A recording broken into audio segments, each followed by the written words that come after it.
Yo! Ce soir, on va parler du deuil. Et quand je parle de deuil, je suis pas en train de parler de deuil physique, donc c'est-à-dire d'un deuil qu'on fait parce qu'on a perdu une personne, que cette personne est décédée et qu'elle ne fait plus partie de cette plateforme de jeu pour l'instant. Ce soir, je vais parler du deuil relationnel. J'ai envie de parler du deuil relationnel. Alors, le deuil relationnel, c'est quoi? C'est le deuil d'une personne qui est toujours ici, qui est toujours vivante, qui circule, que vous allez croiser. Ça peut être un deuil que vous allez vivre par rapport à une personne, par rapport à un ami, une amitié, par rapport à une relation amoureuse, par rapport à la famille, donc tout le cercle familial, euh, et même parfois par rapport à vous-même. Donc après, le but pour moi de cette vidéo, c'est de vous expliquer en quoi c'est bénéfique, en quoi parfois c'est dur à faire et parfois on ne se rend pas compte que c'est un deuil en fait à faire, et puis aussi ce que ça change. J'ai envie de partir peut-être on va dire, la base de laquelle j'ai envie de partir, c'est que souvent, on est une personne, on a grandi, alors moi par exemple, si je prends mon exemple, ce sera peut-être plus simple. Moi j'ai grandi d'une certaine manière, c'est-à-dire que mes parents, mes frères et sœurs, toute la famille que j'ai entoure, tous les potes que j'ai entoure me connaissent, qui me connaissent depuis longtemps, hein, on est d'accord, me connaissent d'une certaine manière, comme j'étais avant. Donc un de mes personnages, une de mes identités, peu importe comment vous avez envie de les appeler, que j'étais avant. Ce qui se passe dans le jeu de la vie, c'est qu'on évolue. Donc on vit des expériences, qu'il nous faut prendre conscience de certains trucs, et puis du coup on ajuste en fait qui on devient par rapport aux expériences qu'on n'a plus envie de vivre et par rapport aux expériences qu'on a envie de vivre. C'est ce qui s'est passé par exemple avec moi. Petit à petit, alors moi j'avais tous les défauts du monde, hein, comme tout le monde, et petit à petit en évoluant, je me suis rendu compte que du coup la vie c'était mon jeu et que si j'avais envie de changer mon jeu, donc c'est-à-dire ce qui se passait dans ma vie, il fallait que je me change moi-même et que ça allait jamais passer par les autres, ça allait passer par moi. Et en me changeant moi-même, en me transformant, donc c'est une espèce de transmutation finalement si on veut parler de manière alchimique, en me changeant moi-même, euh, ma situation a changé. Un des problèmes majeurs avec ça, c'est que quand vous êtes en train de faire, je ne veux pas dire un travail sur soi, parce que là, on parle de nouveau après de développement personnel, et ça, c'est à prendre avec des pincettes, parce que le développement personnel, ça veut tout dire et rien dire. Mais quand on fait un travail sur soi et qu'on change, on a la chance d'avoir peut-être des personnes autour de nous qui, eux aussi, sont en train de changer ou sont preneurs de ce travail, et puis on leur fait un espèce de miroir où eux, ils font un travail, nous, on fait un travail, et puis on se balance le truc, et puis on évolue ensemble. Ça, c'est ce qui se passe. Et peu importe la relation que vous avez, on est d'accord, là, on peut parler d'une relation amicale, de nouveau familiale, ou romantique, ou peu importe. Et il se passe... alors, je ne veux pas dire très souvent, mais il peut se passer aussi que vous avez des gens autour de vous qui ne font pas cet effet miroir. Eux, l'effet miroir, ça va leur faire l'inverse. Eux, ils sont bloqués dans ce qu'ils sont et ils sont bloqués dans ce que vous étiez. Et ça va devenir très compliqué parce que, en fait, vous allez évoluer, vous allez plus réagir pareil, vous allez être différent. Et qu'est-ce que vous allez entendre? Vous allez entendre, mais en fait, t'es pas la personne que j'ai connue. Redeviens la personne que j'ai connue. T'as beaucoup changé. Comme tu fais, c'est bizarre. En fait, vous allez perturber les personnes qui sont autour de vous, qui, eux, ne sont pas prêts à changer. Vous allez réagir différemment, vous allez poser des limites, par exemple. Moi, je veux dire, alors ça c'est hypothétique, avant, j'arrivais pas à poser de limites, je faisais souvent ce que les gens voulaient, et j'avais pas de respect de moi-même, ou alors j'avais pas de confiance en moi. Ça peut être mon personnage d'avant. Et en travaillant sur moi, en vivant des situations, je commence à me dire non, là, il faut que je pose des limites, là, il faut que je dise ce que je pense, là, c'est pas OK, là, je me laisse plus parler comme ça, peu importe, vous transférez ça par rapport à la situation que vous vivez.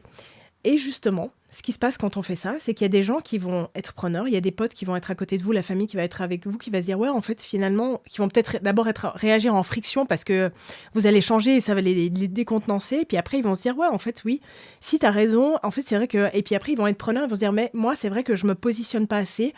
Et là, il y a un échange. Et vous allez avoir ces personnes autour de vous qui n'évoluent pas, et c'est pas péjoratif quand je dis ça. Hein. Par évoluent pas, c'est qu'ils n'ont pas le même tempo que vous, et puis peut-être qu'ils n'ont pas les mêmes objectifs que vous. Et du coup, ils vont toujours vous ramener dans un truc toxique. C'est-à-dire que, je vais prendre un exemple très simple. Quand vous êtes autour d'eux, vous redevenez, entre guillemets, la personne que vous étiez avant. Pas tout de suite, mais genre dans un repas de famille, dans une sortie entre potes, tout d'un coup, vous vous rendez compte que vous reprenez vos schémas d'avant et puis que vous les jouez comme avant, en fait, comme si rien n'avait changé. Alors ça, c'est en partie de votre faute parce que vous devez sortir de ce personnage-là et c'est aussi l'environnement qui n'est pas adapté à ce que vous êtes devenu. C'est comme quand vous partez en vacances. Vous avez déjà remarqué quand vous partez en vacances ou quand vous partez vivre dans un nouveau pays. Alors là, vous pouvez être une personne qui est totalement différente de la personne que vous êtes ici, par exemple. Si moi je partais en vacances et que j'allais dans un autre pays, je pourrais être une personne totalement différente parce qu'en fait, j'ai un entourage. Les personnes que je vais rencontrer ne me connaissent pas. Elles n'ont pas un historique de qui j'ai été. Et pareil, tous les endroits où je vais ne me rappellent rien émotionnellement. Donc c'est beaucoup plus simple. Et si vous voulez, quand vous devenez cette personne qui est nouvelle, alors là j'ai pris l'exemple des vacances pour vous montrer à quel point c'est plus facile parce que vous n'allez pas avoir ce genre de personne qui vous fait revenir en arrière ou alors des endroits émotionnels qui vous font revenir en arrière. Le but, c'est de pouvoir devenir une nouvelle personne en restant au même endroit et en ayant autour de vous, je ne veux pas dire les mêmes personnes, mais en laissant le tri se faire et puis en l'acceptant. C'est là qu'on arrive sur le deuil, c'est laisser le tri se faire et l'accepter. Il y a des personnes avec qui ça va prendre un moment, mais vous allez pouvoir vous adapter et puis vous allez pouvoir être votre nouveau personnage, votre nouvelle identité avec ces personnes-là parce qu'elles vont l'accepter. Elles ne vont pas vous cantonner à ce que vous étiez avant. Et il va y avoir les personnes autour de vous qui vont vous cantonner toujours à ce que vous étiez avant, qui vont vous faire revenir et refaire un saut dans le passé pour vous dire « oui, mais à l'époque, tu faisais ça comme si… » Et puis en fait, finalement, elles ne vont pas pouvoir accepter que vous n'êtes plus cette personne. Elles vont tout voir dans la lentille, si vous voulez, de ce qu'elles pensent de vous du passé.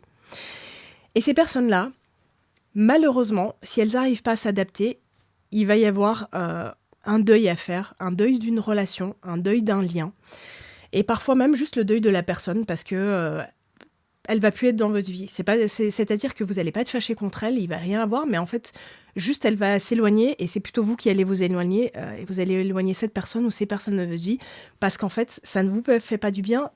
En vrai, à elle non plus, et puis ça crée juste des frictions qui ne servent à rien. Ou même si vous réagissez pas, ça va juste vous drainer et au final, vous n'êtes pas dans un truc qui vous fait avancer, ou par avancer, je veux dire, vivre la vie que vous avez envie de vivre.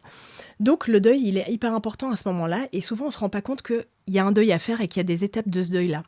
Alors l'étape, pour moi, la première, c'est de voir que ça ne va pas fonctionner et que c'est OK. En vrai, c'est ça. C'est de pouvoir se dire, OK, là, il y a quelque chose qui ne joue pas, je ne vais pas pouvoir le changer et si je ne peux pas le changer, en fait… c'est OK comme ça. Il y a toute la tristesse qui va arriver, parce que là, je vous le dis facilement du style « Ah c'est easy, ça se passe, je passe à autre chose ». Mais ça peut être comme ça, suivant à quel stade d'évolution vous êtes. Vous allez juste vous dire « c'est OK, c'est pas grave », et puis voilà. Mais les premières fois que vous allez devoir le faire, souvent, vous allez avoir beaucoup d'émotions qui vont revenir, ou vous allez avoir peur de perdre des personnes qui sont autour de vous, parce qu'on va vous dire « Oui, mais bon, si tu dégages toutes les personnes autour de toi, t'auras plus personne. » Et en vrai, mieux vaut avoir plus personne que quelqu'un qui nous maintient dans un lien toxique et aussi nous, on se laisse maintenir dans un lien toxique parce qu'on ne fait pas de choix.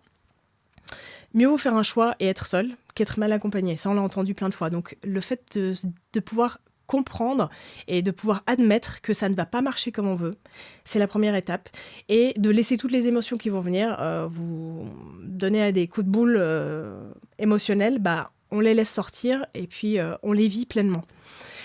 Et une fois que c'est fait, alors là, je vous mets le processus en longueur parce que j'aimerais que cette vidéo soit pas non plus trop longue. J'avais juste envie d'introduire le sujet. Une fois que ce processus-là, il est fait, vous allez pouvoir juste laisser partir la personne.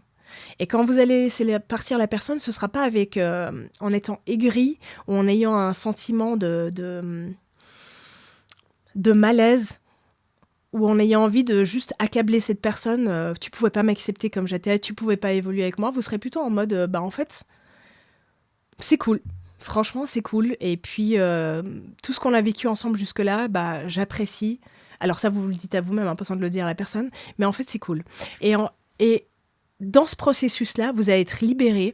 Et quand vous allez être libéré, ce qui va être cool, c'est que vous allez découvrir qui vous êtes et vous pourrez vivre votre nouvelle identité, votre nouveau personnage, la personne que vous avez envie d'incarner maintenant et qui vit cette vie que vous avez envie de vivre. Et ce qui est intéressant, c'est que dans ma vie, j'ai eu beaucoup de gens, alors dans ma famille aussi, là je vais parler plus de manière personnelle, dans ma famille, j'ai eu beaucoup de gens où ça a dû se passer comme ça, où j'ai dû faire le deuil et aussi faire une introspection par rapport à moi, qu'est-ce qui ne jouait pas, C'est pas qu'est-ce qui jouait pas, mais qu'est-ce que j'avais plus envie finalement. Et faire le deuil par rapport à ces personnes et d'autres personnes avec qui ça a fonctionné et qui sont restées à côté de moi. Et j'ai envie de vous dire, les gens qui restent avec vous, quand vous êtes en train de vous transformer, ces gens-là, ils sont hyper précieux parce que c'est des gens avec qui vous pouvez évoluer. Et moi, je parle du fait que la vie, c'est un jeu. Et avoir des joueurs autour de soi avec qui on peut évoluer. Par exemple, moi, je vais faire un clin d'œil à ma partenaire avec qui je peux évoluer. Avec qui on se renvoie souvent la balle. Et parfois, c'est compliqué quand on se renvoie la balle. Comme moi, je suis en train de travailler sur un truc, entre guillemets, travailler. D'évoluer sur un truc ou qu'elle est en train d'évoluer sur un truc, bah, ça commence à frictionner, ça commence à clasher. Mais on arrive à avoir cette espèce d'équilibre où on avance ensemble et on joue ensemble. Et ça, c'est beau, que ce soit dans une relation amoureuse, que ce soit dans une relation amicale ou dans une relation familiale. Moi, j'ai envie de vous dire, et c'est pas faites ça, c'est plutôt moi, ce que j'ai décidé de faire, c'est de privilégier ces relations où on peut jouer ensemble et que on se challenge, mais on se retrouve et on se back up, quoi. C'est-à-dire que je te challenge, tu me challenges et on arrive à être un peu saoulé parce que l'autre personne réagit différemment. Donc nous, ça nous pousse dans nos retranchements, ça nous pousse dans nos peurs et vouloir dépasser ses peurs, cette espèce d'esprit de vouloir dépasser ses peurs et de vouloir jouer quand même, bah ça c'est cool. Donc si vous deviez retenir une chose de cette vidéo, sans m'éparpiller, parce que le sujet il est vaste, j'avais juste envie de faire un espèce de pot pourri pour qu'après vous puissiez me dire en commentaire ce qui vous a intéressé et ce dans quoi je vais aller plus profondément, c'est de vous dire que vous avez des relations et c'est ok que ces relations-là, au bout d'un moment des fois, bah, ça continue pas et c'est ok d'appeler ça un deuil et c'est ok de faire le deuil de cette relation et surtout c'est trop cool parce que ça fait la place pour les gens qui jouent vraiment avec vous et vous allez avoir un jeu qui est trop cool et des gens qui vont vous challenger et des relations challengeantes. C'est cool, c'est pas toxique, c'est cool. C'est toxique quand en fait vous êtes toujours ramené au passé et puis que vous n'arrivez pas à avancer. Être ramené au passé c'est normal parce qu'on va devoir comparer les choses. Oui mais toi t'as fait ça, t'as dit ça. Mais quand on arrive à se dire ok, on fait un snapshot du passé et puis du coup qu'est-ce qu'on fait maintenant, comment on fait maintenant, comment on avance maintenant avec ce que t'as changé et ce que j'ai changé. Bah là vous êtes sur un truc qui est... Bref, le deuil c'est un truc qui est au final... Je veux pas dire cool parce qu'il y a des gens qui vont pas aimer et que ça va être trop bougé, mais le deuil c'est quelque chose qui fait partie du jeu et qui vous fait avancer dans le jeu. Donc n'en ayez pas peur. Il existe aussi pour les relations et puis quand ça vous arrive, bah faites-le.